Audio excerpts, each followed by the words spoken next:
further. This is beyond creepy. Yeah, I don't know. I can't go any further, but it just feels like there's something in here watching me, man. This feeling is absurd and I gotta go.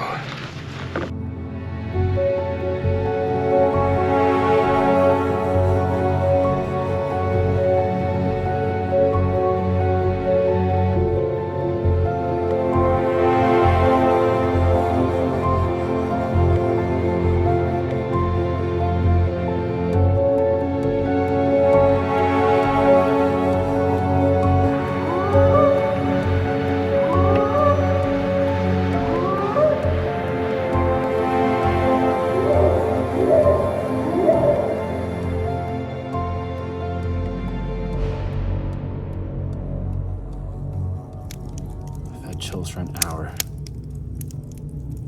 That's what I'm here for though, right?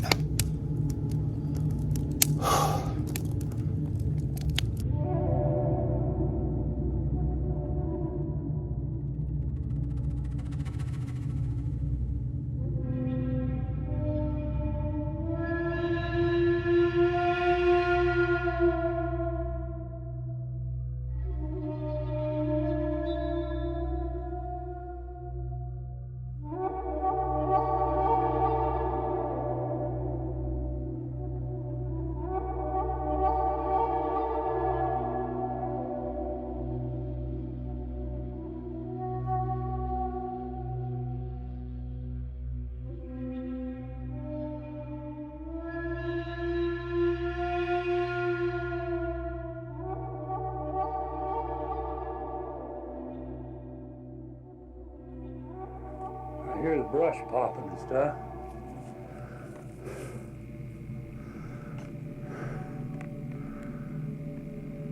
Oh, there he goes.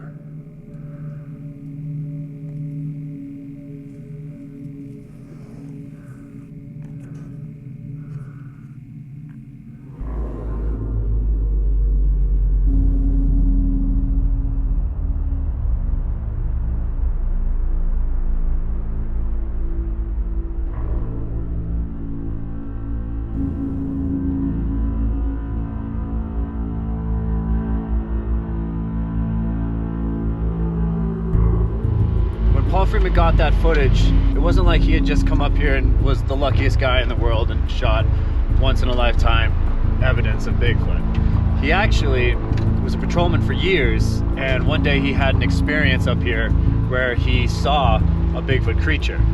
From that moment on, he was completely captivated by the topic and he couldn't let it go. He'd come up here 4 to 5 days a week for several hours at a time, and maybe once a year he'd find a few tracks. And then years later, I want to say like a decade later, is when he came up here and filmed one of the best pieces of evidence of Bigfoot in the world. Makes this one of the most famous places for Bigfoot in the world.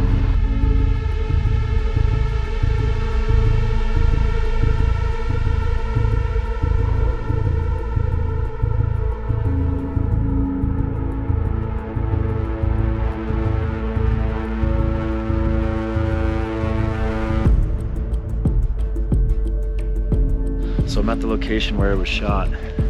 This is pretty exciting. There's nobody here. I am alone, so I'm thinking maybe by being out here a couple nights, they'll feel comfortable enough to approach me if they are in the area, if they exist. So let's go, let's explore the Blue Mountains.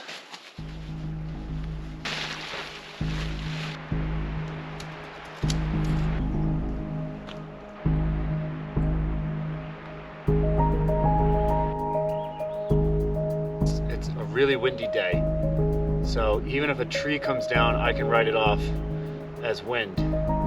Some people say that they knock over trees or bang on trees as a sign of intimidation or communication. But if I hear something like that right now, I'm not gonna know if it's just a branch falling from a tree or just a tree just at the end of its rot. If you hear something like that on a completely still day, that's a different story. All right, let's go check out the trail where Freeman shot his film.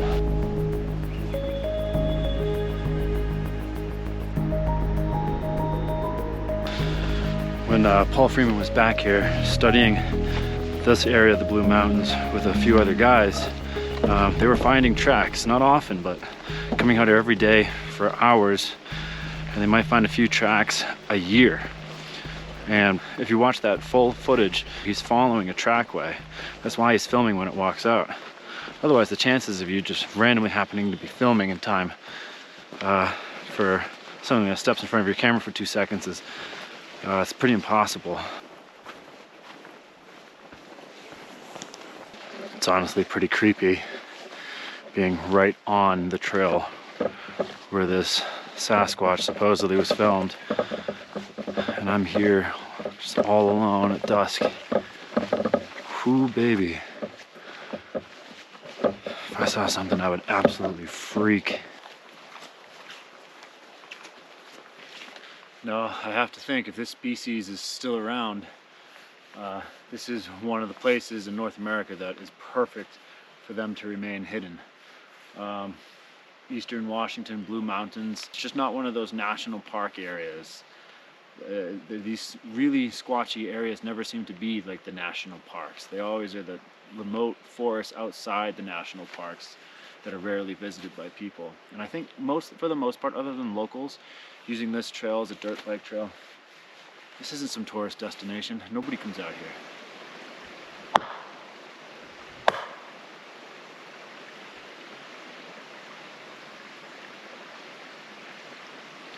By the way, these thick pine trees here would be the perfect place for something to just step underneath, be all covered in hair, and just, to our eye, disappear if they don't move. So much of our eye is actually based in movement.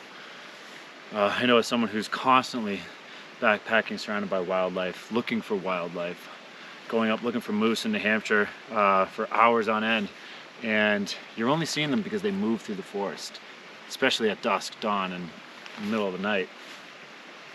If it's something that's intelligent enough to just stay completely still, your eyes just pass it. They could be watching me right now.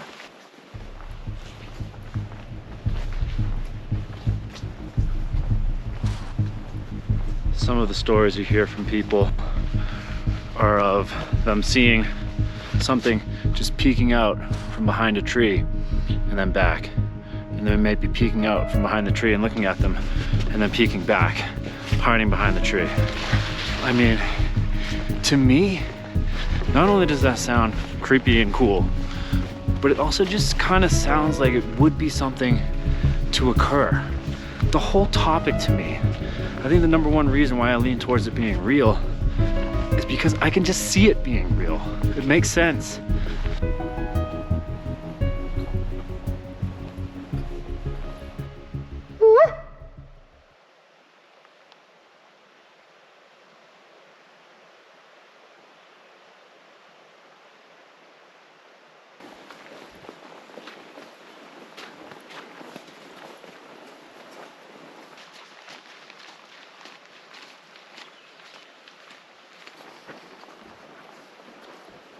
Imagine how creepy that would be to just stare at something completely still in the forest, looking at you.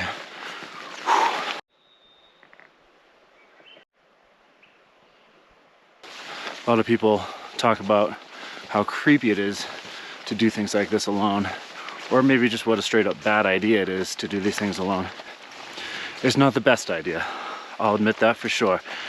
Out here, I'm really more concerned with black bears and mountain lions. There's no grizzlies here, so that's really a whole different animal.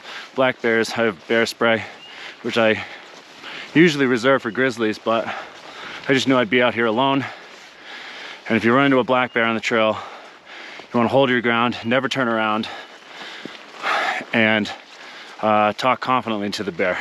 First of all, you want to make noise when you're walking, and then when you come upon it, talk with confidence, be loud, yell at them if you have to, and they'll usually leave the trail. Every now and then they'll bluff charge. You don't want to run into them with the cubs though. Mountain lions aren't good news, but you hope not to see a mountain lion. To be honest, the thing that I'm most afraid about out here is people. That's what creeps me out.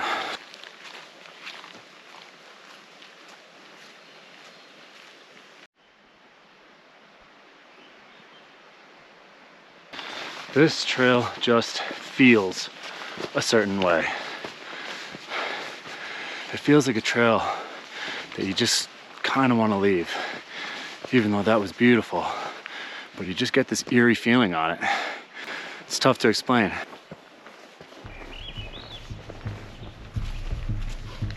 All right, made it back to the campsite. Gonna start a fire, put on some warmer clothes. I know the point is for me to be alone, but right now I feel really alone.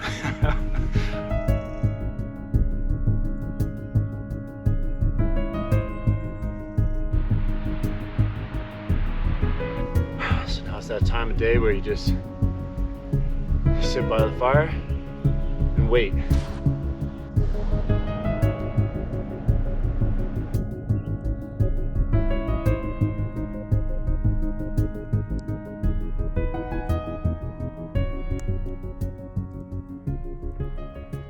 I just dropped my car key into the fire.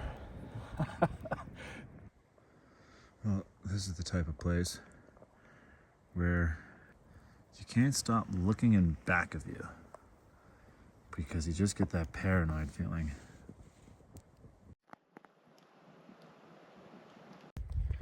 It's about as scary a time as any to do a knock. Might as well do it now, see what happens.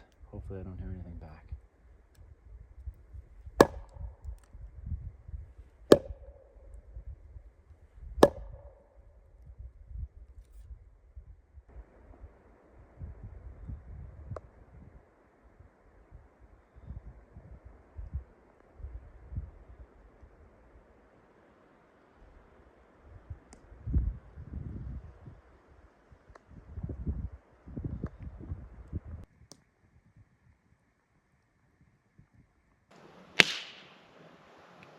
This is pretty cool, man.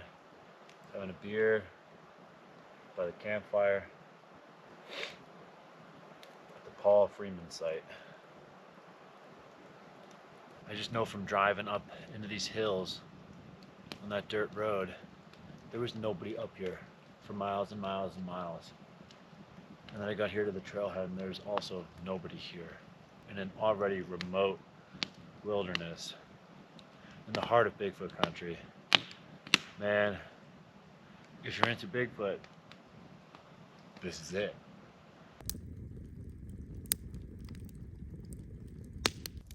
Well, I've made the campfire here as big as I possibly can for two reasons. Light. I need some light out here, and heat. Most importantly, heat. The temperatures are plummeting. It's definitely in the low 30s, maybe high 20s. I'm seeing snowflakes come down after it briefly hailed. So this campfire is really important right now.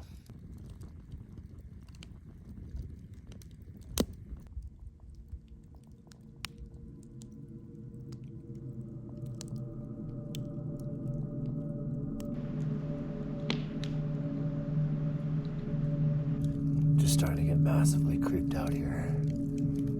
Ah, man. There's something about doing this alone that's just entirely different. It's an entirely different experience. And the thoughts are all your own, and you get lost in your own head, and all you can hear is the subtle sounds of the forest, or nothing. Just nothing. For hours on end. And you try not to think about creepy things, but creepy things pop into your mind in a creepy place. Moon's popping out every now and then, but for the most part, it is totally dark out here and completely quiet. If that footage is real, which I think it is, filmed right over there.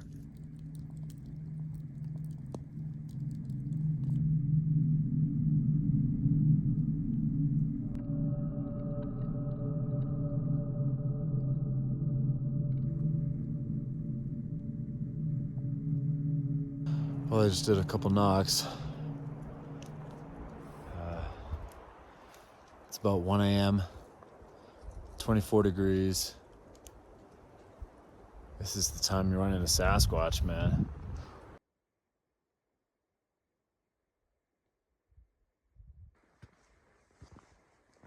GoPro isn't working for whatever reason. I don't know, man, this is intense. I don't know if you can tell, but I'll tell you right now, right here, right now, alone, here, I can tell. This is intense. I've been in grizzly country, and that's its own thing, but being in primetime Bigfoot habitat alone is just as electric as being in grizzly country.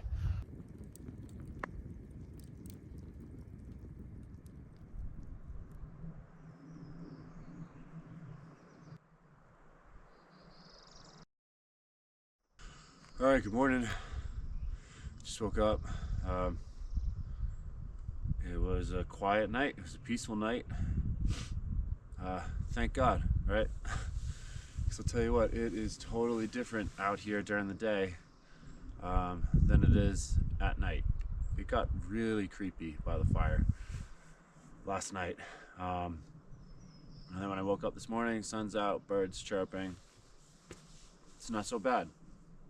But anyways, there were no experiences, no sounds that I could hear other than, I think, a couple times a distant hooting owl.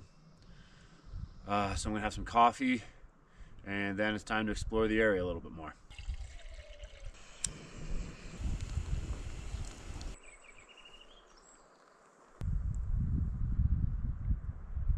So the plan for today is to explore the forestry roads in both directions, maybe even some off-trail, or yeah, I'll do some off-trail stuff, but some spur trails off the main forestry road. Explore those as well. Look for stick structures, tree breaks, footprints, sounds I may hear.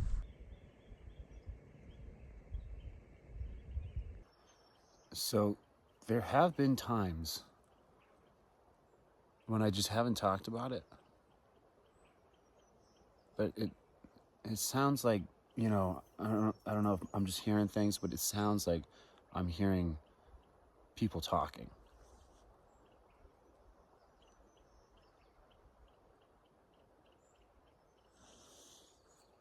I'm probably hearing things.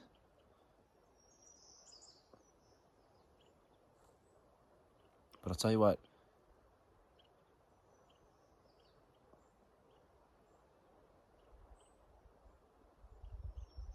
I don't know. I'm hearing things, but it's happened a couple times. This morning I'm hearing it. I'll tell you what, being out here and thinking that you're hearing distant talking when you know nobody else is out here is pretty creepy.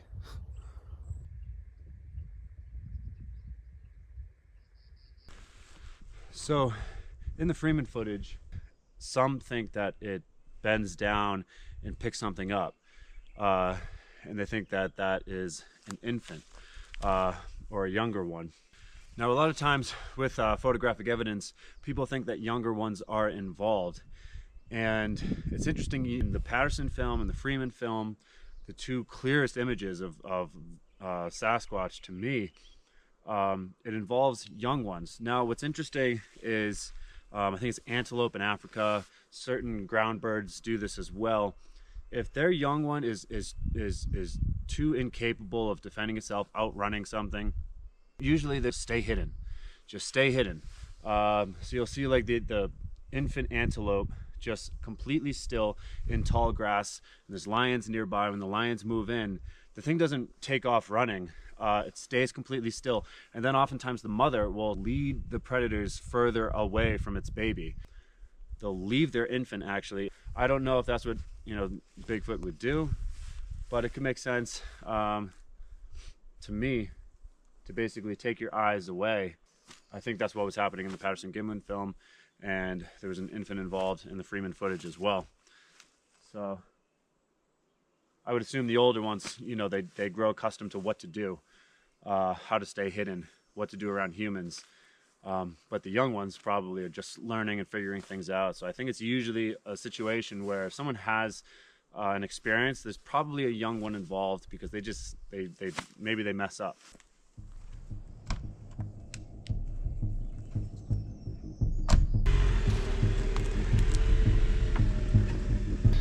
So a lot of people say the best way for Bigfoot experience, potential Bigfoot experience, is to just drive the forestry roads, the logging roads, and Bigfoot hotspots.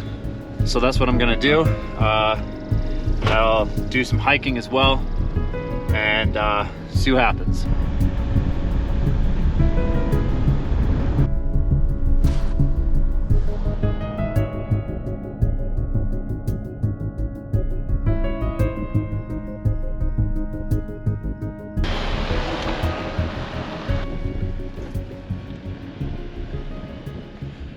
All right, so I'm gonna continue the rest of the way on foot, maybe do a few miles up this way.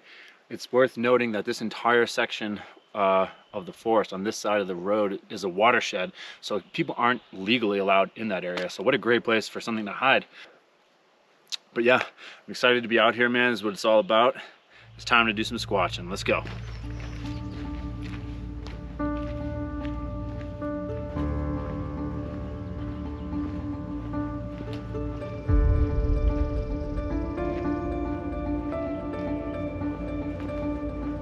I did forget to mention that there are wolves out here on top of black bears and mountain lions, and that's pretty exciting.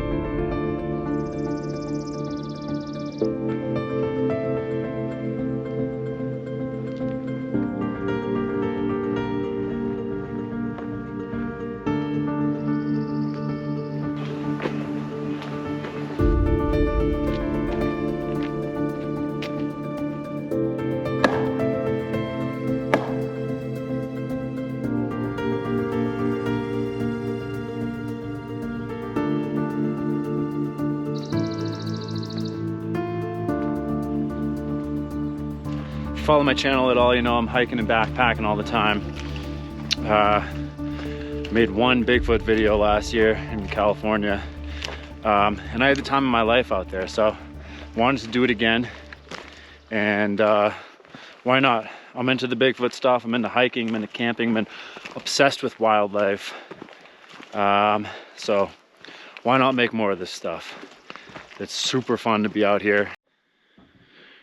There's a ton of elk footprints that I'm seeing along here that climb up these steep embankments. What I'm looking for obviously is a giant bare foot, which I doubt I'll find, but this area does have a lot of elk. It'd be really cool to see them, man, in the rut. They make one of the coolest sounds in the wild. It's a screaming high-pitched sound that echoes through the forest.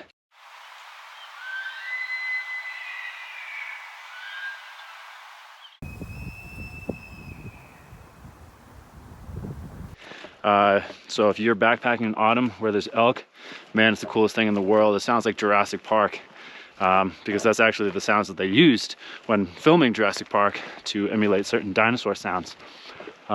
Just makes super cool sound.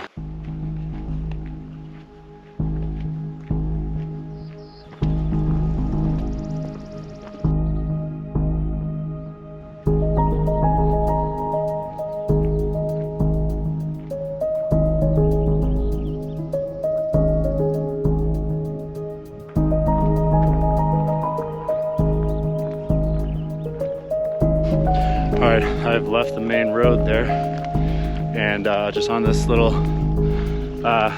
side trail for off-road vehicles. And this is a beautiful hike. Bigfoot or not, this is a beautiful hike.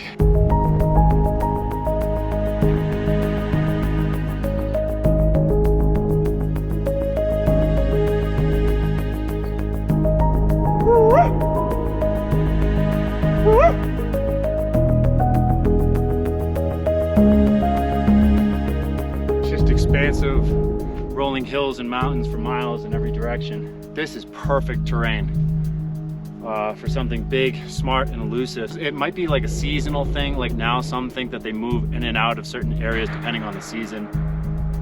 But I'll tell you right now, this terrain reminds me of Northern California.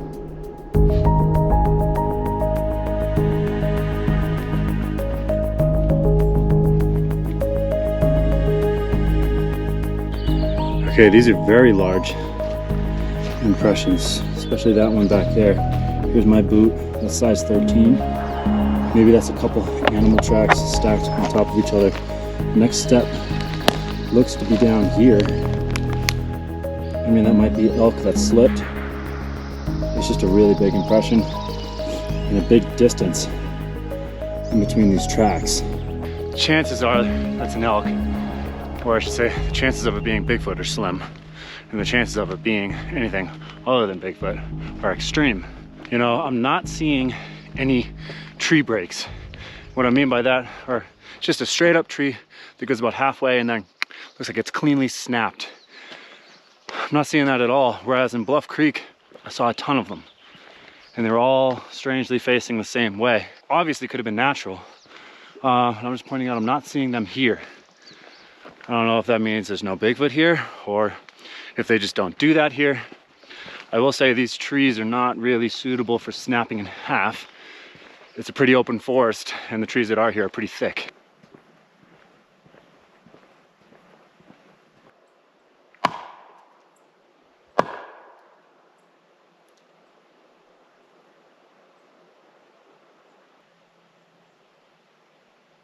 Man, something could so easily hide in there.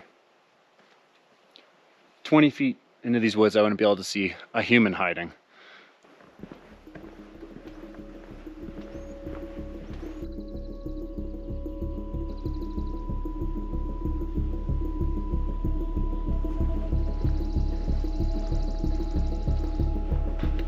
I don't really think you can just come out here and expect to have a run into a Bigfoot.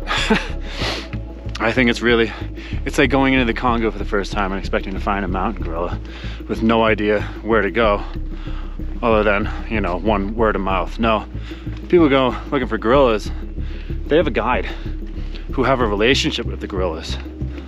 But when they first go up there, those gorillas aren't going to let them come anywhere near them until they kind of get a feel for the humans and, okay, they're not a threat. They get a little more comfortable and come in closer. I think it's the same deal with Sasquatch, if they exist, that they'd have to see you up here for, you know, like a month. Paul Freeman was coming up here for years. But the benefit of walking this trail versus taking some off-road vehicle is that this is all muddy and I'm looking for tracks.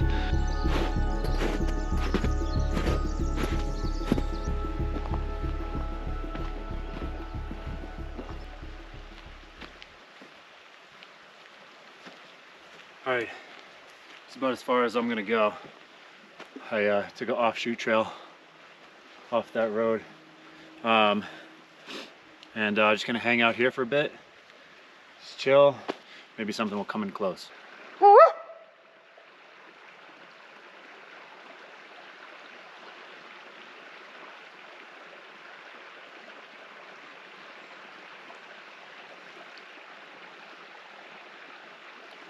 Of course, I think that's just something people do to feel proactive. I don't think I'm fooling anything out here by making that sound.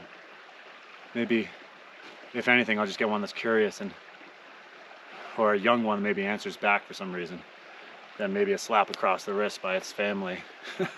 Otherwise, wouldn't they know I'm here? I think it's probably more of a militaristic approach with them where during the day they're sleeping. And I've heard there may even be some that keep watch during the day while the rest of the group sleeps, like a family pack. And as soon as somebody else comes in, they move into the group and warn them and they move on. Or not, or that's all made up. Here we go. Sasquatch Field Guide by Dr. Jeff Meldrum. One of the biggest names in Bigfoot, man. If anyone, I hope it's real for him. In Meldrum's case, he studies the footprints that are found, and he considers that the most compelling evidence. So in this field guide, it's all about tracking and identifying those tracks. But what a cool thing to have out here. Maybe something like that right now is watching me. If nothing else, just coming out here and connecting with nature, just sitting here and being quiet and listening to the subtle sounds of the forest, a bubbling brook. It's absolutely magical. If Bigfoot gets you out into the forest, great. Whatever gets you out into the forest. If this leads us to want to conserve land and set aside land and protect it and realize its importance, then great. That's what I love about Sasquatch. at a time where we have just taken over the planet and destroyed forests all over the world, that there would still be this species that's one with the forest, one with nature. How do you not fall in love with that?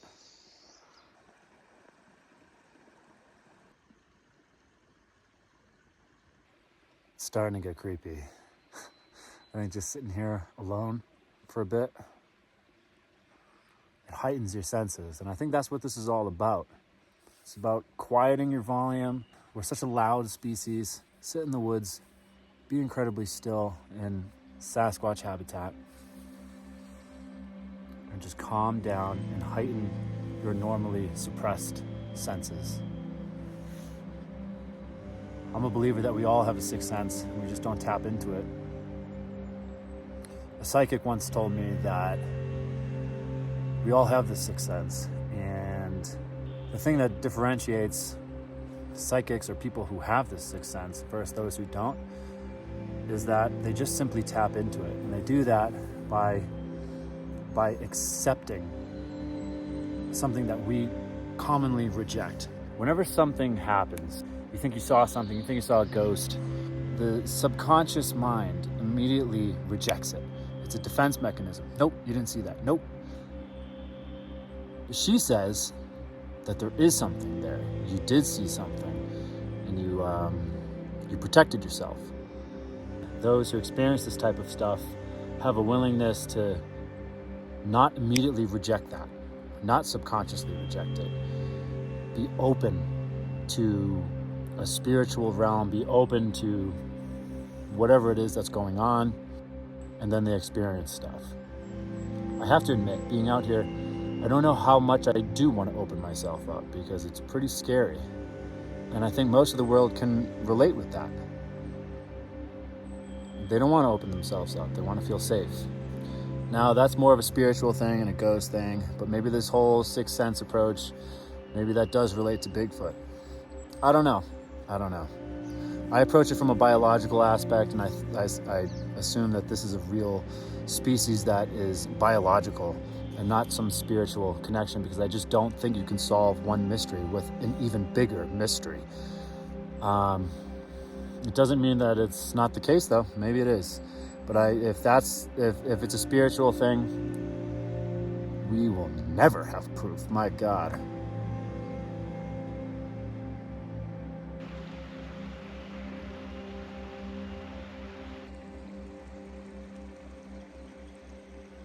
All right, finished with my break. Spent a while here. It's pretty great. It's my favorite part of the hike, was just sitting here and being quiet. Now I gotta go back about 4 miles to the car. I've given anything potentially in the area time to come in close to me and check me out, or to say to each other, hey, there's an idiot up over on that hill making noise. Let's stay the hell away from him. But either way, let's go.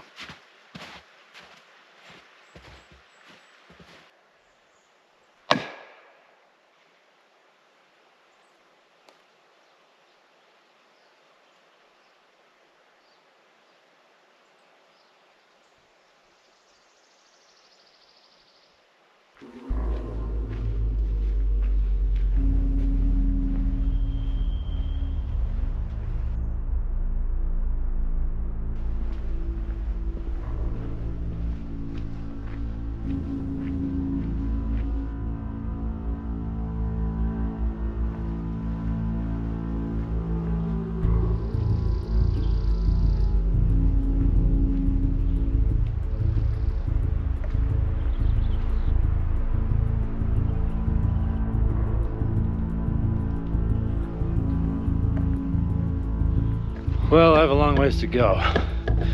And the only issue here is that the temperature is dropping quickly. So we gotta move.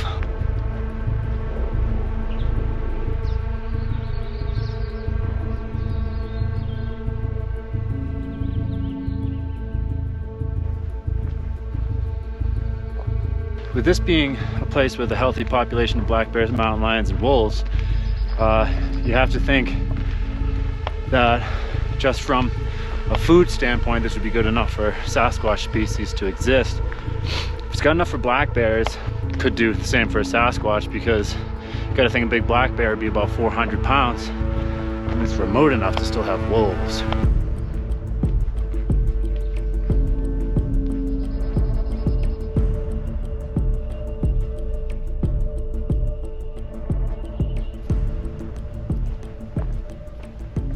I can see the car. That was an awesome hike. I don't think I really saw any hard evidence. I don't think I saw anything that was just mind-blowing at all. No tree breaks. I saw the tracks, likely 2 footprints put together to make it look like a bigger track. So now I'm just gonna drive back to my campsite and see what happens. We still got more time.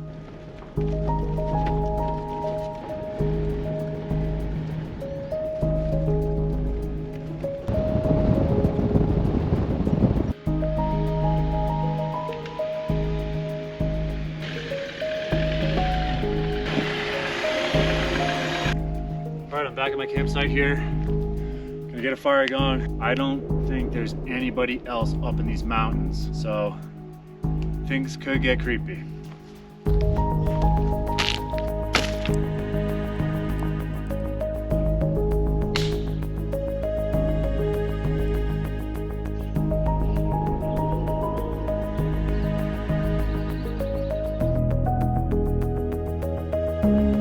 Spent some time up here, walked for miles in either direction. I'm now on night 2 in the same spot. So hopefully, if there is something anywhere near in the area, maybe they're slightly accustomed to me now being here.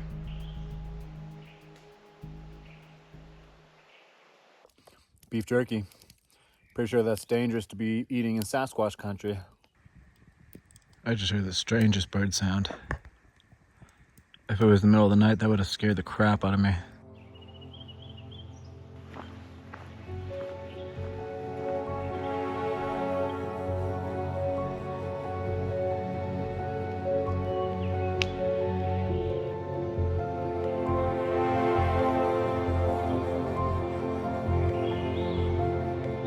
I'm thinking I'll explore this area, do a little bit of night hiking for my final night.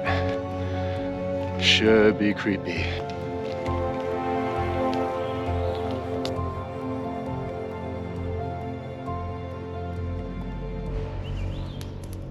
I might hike the trail where the Freeman footage was shot, but do it at night this time.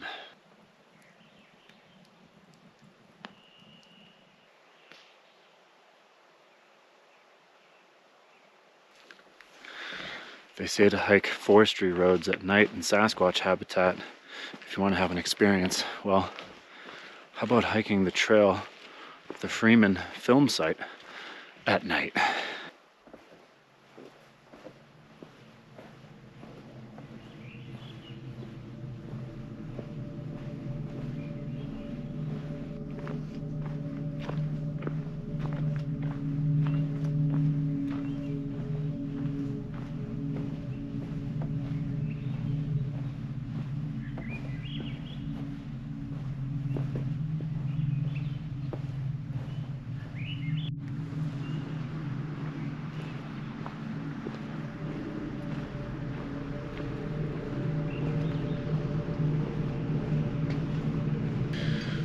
I know it may be tough to see me, so I'm gonna try to shine this light on me because my camera light isn't working. All right, I don't know if this is the best idea I've ever had, but let's see what happens.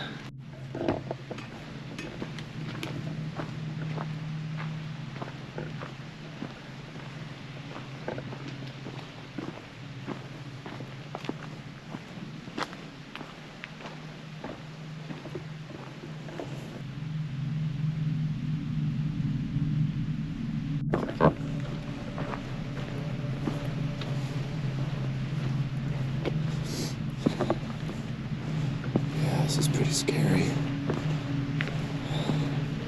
I'm gonna admit. Also have my bear spray here. Do not want to run into a bear in this situation.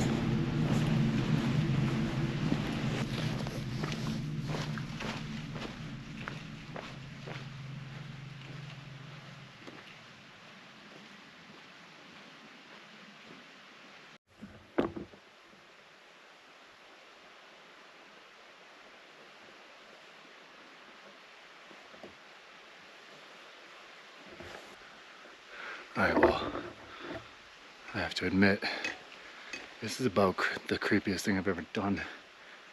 And these woods couldn't be creepier, man. I have such a scary feeling.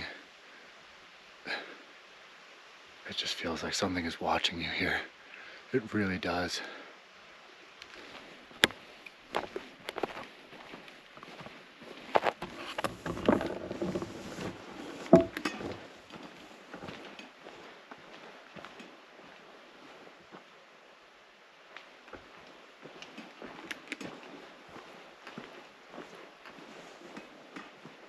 Okay, I'm not going any further.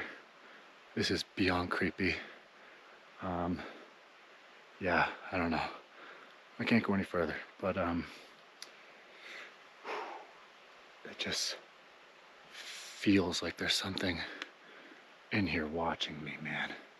It could just be that I'm in here in the pitch black and that's terrifying. But this feeling is absurd and I gotta go.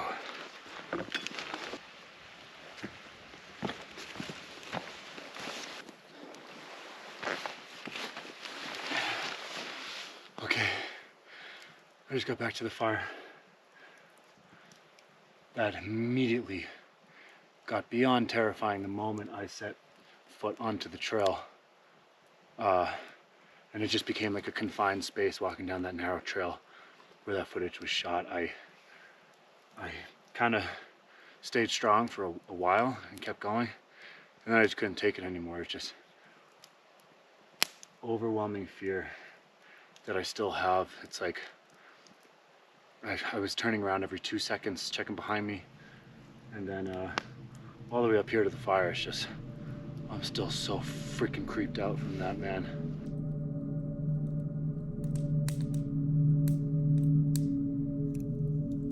If there was any hope for me totally not being creeped out, I screwed it all up by going on that hike. It totally just messed with me.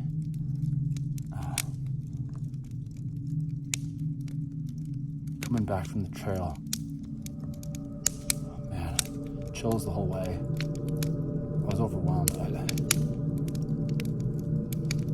never experienced that level of fear alone in the dark before. And my eyes started watering.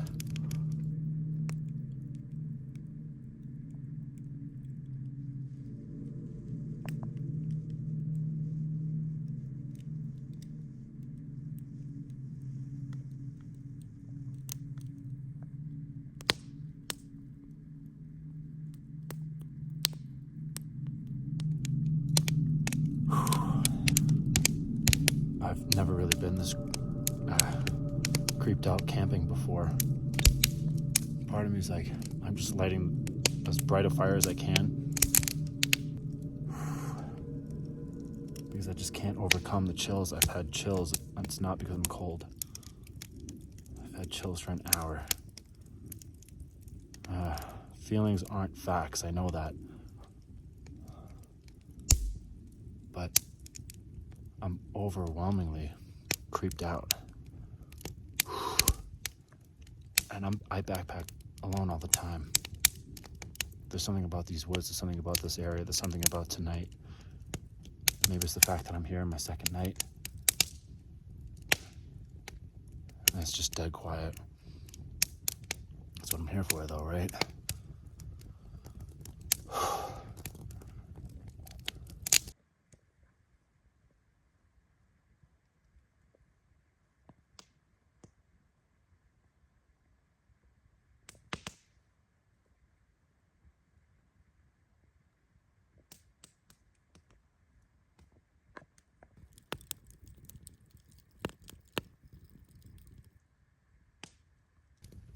There aren't even any bugs or frogs that I've been hearing.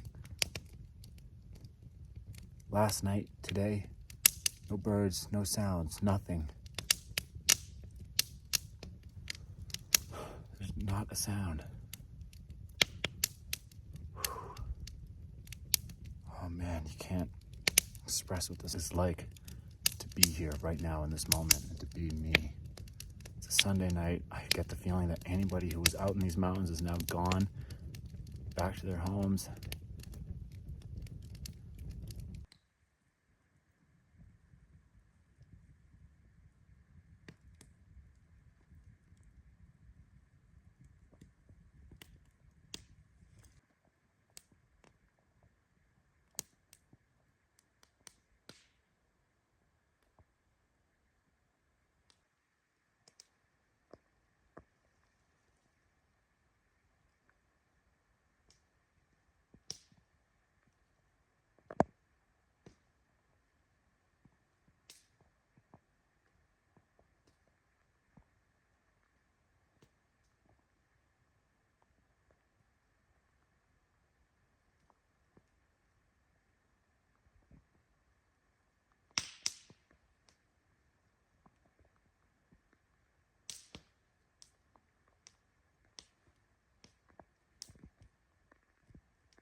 All right, the creepy feelings have subsided.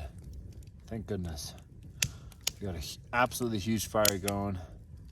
Stars are out, moon is out, and it's back to just being a magical night camping. Thank God. This is what it just normally feels like, camping alone, which is a little creepy and very magical. Stars out. This is great. God bless a fire. All right, we're here, so let's embrace it, right?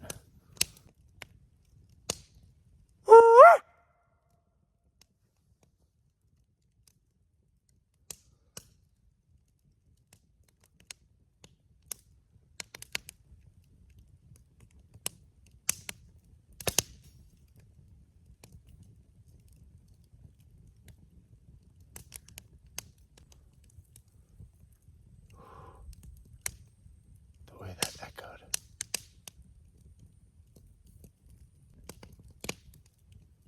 If I heard anything back right now, oh man, I'd be out of here. I'd make an absolute mess in my pants.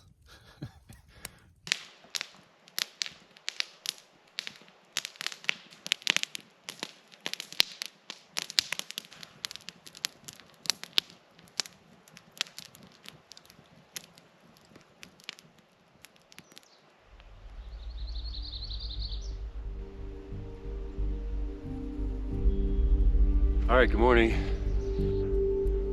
I'm happy to see the daytime.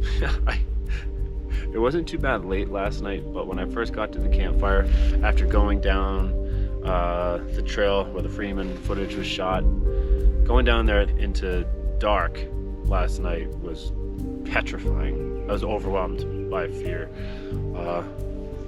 Like it was almost unexplainable. I would have ran out of there if I could have. Couldn't bear it any longer.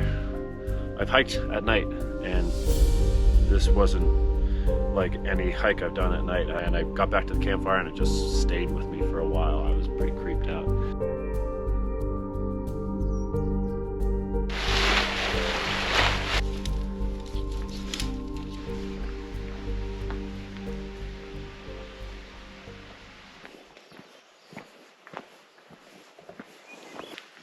All right, well, I am back here one last time at the Paul Freeman film site. One of the most famous pieces of photographic evidence in existence of Bigfoot. It's pretty cool. I couldn't get off this trail fast enough last night. Like I was saying earlier, maybe it's just your senses, or a sixth sense sort of bubbling to the surface when you're alone in the dark. I respect Paul Freeman for the work he put in, all the time he put in out here researching, and everybody else is researching all over the world, putting in the time. You rarely find stuff, so coming forth with your story and not being afraid of ridicule, daring to think different, and that's what Bigfoot is all about. Bigfoot represents a willingness to tap into a different sense, to think differently, look at the world a different way, and reconnect with nature. That is Bigfoot.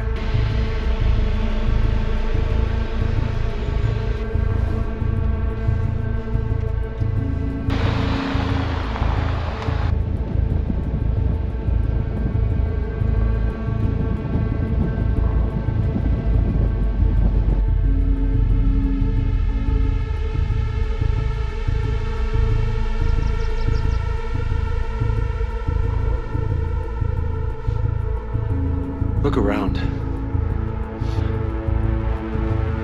It just feels like Bigfoot exists.